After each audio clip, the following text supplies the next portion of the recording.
Israel will be allowed to compete in the Eurovision Song Contest. And that announcement coming from the European Broadcasting Union. Organisers ultimately decided to not hold a vote on Israel's participation. This, despite calls for exclusion over the war in Gaza and boycott threats. While the EBU seeks to put music ahead of politics, this is not the first time, of course, world events have become a divisive issue for the competition. Since 2022, Russia has been banished over its invasion of Ukraine. Max Foster is here with us for more. So, Max, just break it down for our viewers around the world, because the Eurovision is, I don't know how long it's been going on for, but we grew up with Eurovision. It's such a part. Clearly you're not a fan, but it is so much part of European identity, right? It's one of the biggest news TV events of the year in the world. I mean, billions tune in. It's absolutely huge, and it's shown by public broadcasters in traditionally the European countries, but brought into that were countries like Israel and Australia. And it's a massive event. Some time ago, around the Ukraine war, they excluded Russia, which kind of set this very difficult precedent for them, because then they started getting involved in politics. And that blew up again around Israel, particularly the humanitarian situation in Gaza, which certain countries found unacceptable and not in tune with their values. So they wanted Israel thrown out of the competition. There wasn't actually a vote on that in the end. It was a side vote which the EBU, the European Broadcasting Union, set up to discuss this separate issue that countries also had with Israel about how they may have interfered with voting, or the way they tried to encourage voting for Israel. So that was the vote, but it was seen as the set-piece vote, because if people had voted against that, then there would be a follow-up vote with Israel.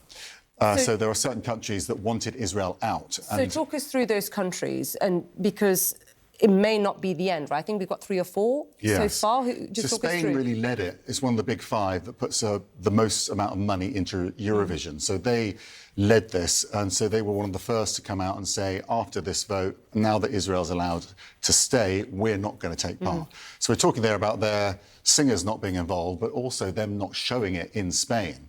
Then we had the Netherlands and Ireland as well. Ireland saying the decision, or what's happening in Gaza, is unconscionable. They don't want to be associated with it.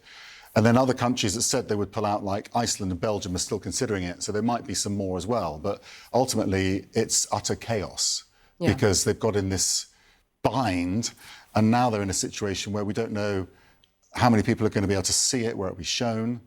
Israel obviously saying they welcome the fact that they're able to compete, and they should have a platform anywhere. And it is important to point out that some of these countries are countries that were calling for recognition of a Palestinian state. So their position on Gaza and the humanitarian crisis in Gaza has been front and centre in the case of Ireland, the case of Spain, the case of Slovenia even. Yeah, I guess the debate is a bit like sport. Should politics be kept out of it? Yeah. But as I say, the fact that they excluded Russia before gave, countries like Spain the argument to say, well, it is partly political, actually. But, I could say it's very much politics is involved in Eurovision. When we vote, I mean, I can tell you as Portuguese, you do not vote for Spain. Yeah. Now things have changed, but I remember growing up, politics, the Brits not voting for the French. Yeah, exactly. The Irish underdogs always win. So politics has been, I know it's very different. It's very different. That's not the organisers, is it? It's correct. A lot of it's public vote. But do you think, I mean, this has a potential... Will this be a crisis, I think, for Eurovision if more countries then start pulling out? I think it will be, because arguably you could say, well, if Israel's still in next year, they might remain pulled out. And then you could have had a situation where Austria also felt this was a problem, and they're hosting it, so the whole event would have to be rearranged. It's a very big TV event, and they've lost tens of millions of viewers.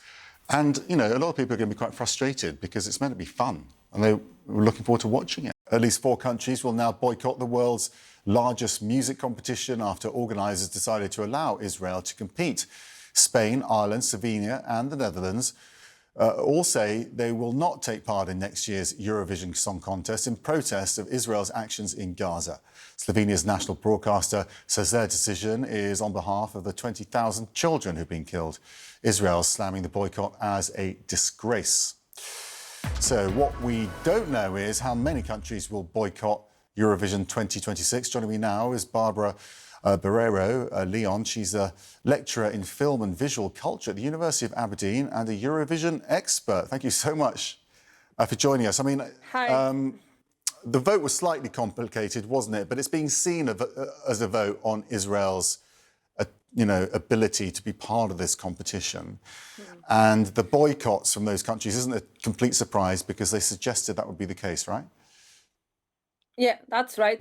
The problem is that there was actually no vote held today about Israel's participation. There was just a vote about the new regulations that the EBU proposed like 2 weeks ago on a new voting system and like enhanced technology to avoid bots to vote. But that was binding. So if the broadcasters or the EBU members were supporting these new regulations, that means there were no votes about Israel participated. And that's what happened. The majority agreed on the new regulations, so Israel is allowed to participate. But very strong statements coming from the countries who have pulled out, and not a small thing for them to do, right? Because Spain, for example, puts a huge amount of money into the competition. It's hugely popular there. So this is a big statement from those countries, depriving effectively their audiences of watching a show they love.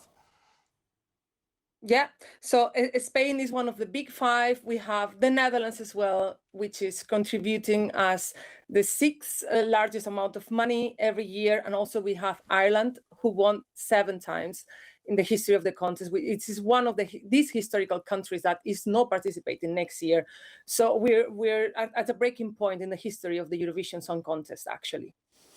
Do you think the issue goes back to actually Russia being boycotted and really setting a precedent for politics to play a part in the competition? Yeah, many broadcasters are calling out the fact that Russia and then Belarus were not allowed to participate and were dismissed from the contest. However, the EBU has been saying that there are 2 different situations where the Russian broadcaster, were using their media for political agenda.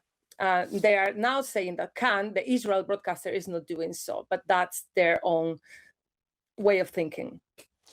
But it's, a lot of the fans would think it's a shame because it's one of the events, a bit like a lot of sporting events, where it's not about politics, it's actually about unity and putting politics aside for a moment just to enjoy the music. What's your view on that? Do you think they made a mistake by allowing politics to get involved? I think politics are always part of the competition anyway. The way that we use flags, we talk about countries and non-national broadcasters is part of the politics side of things.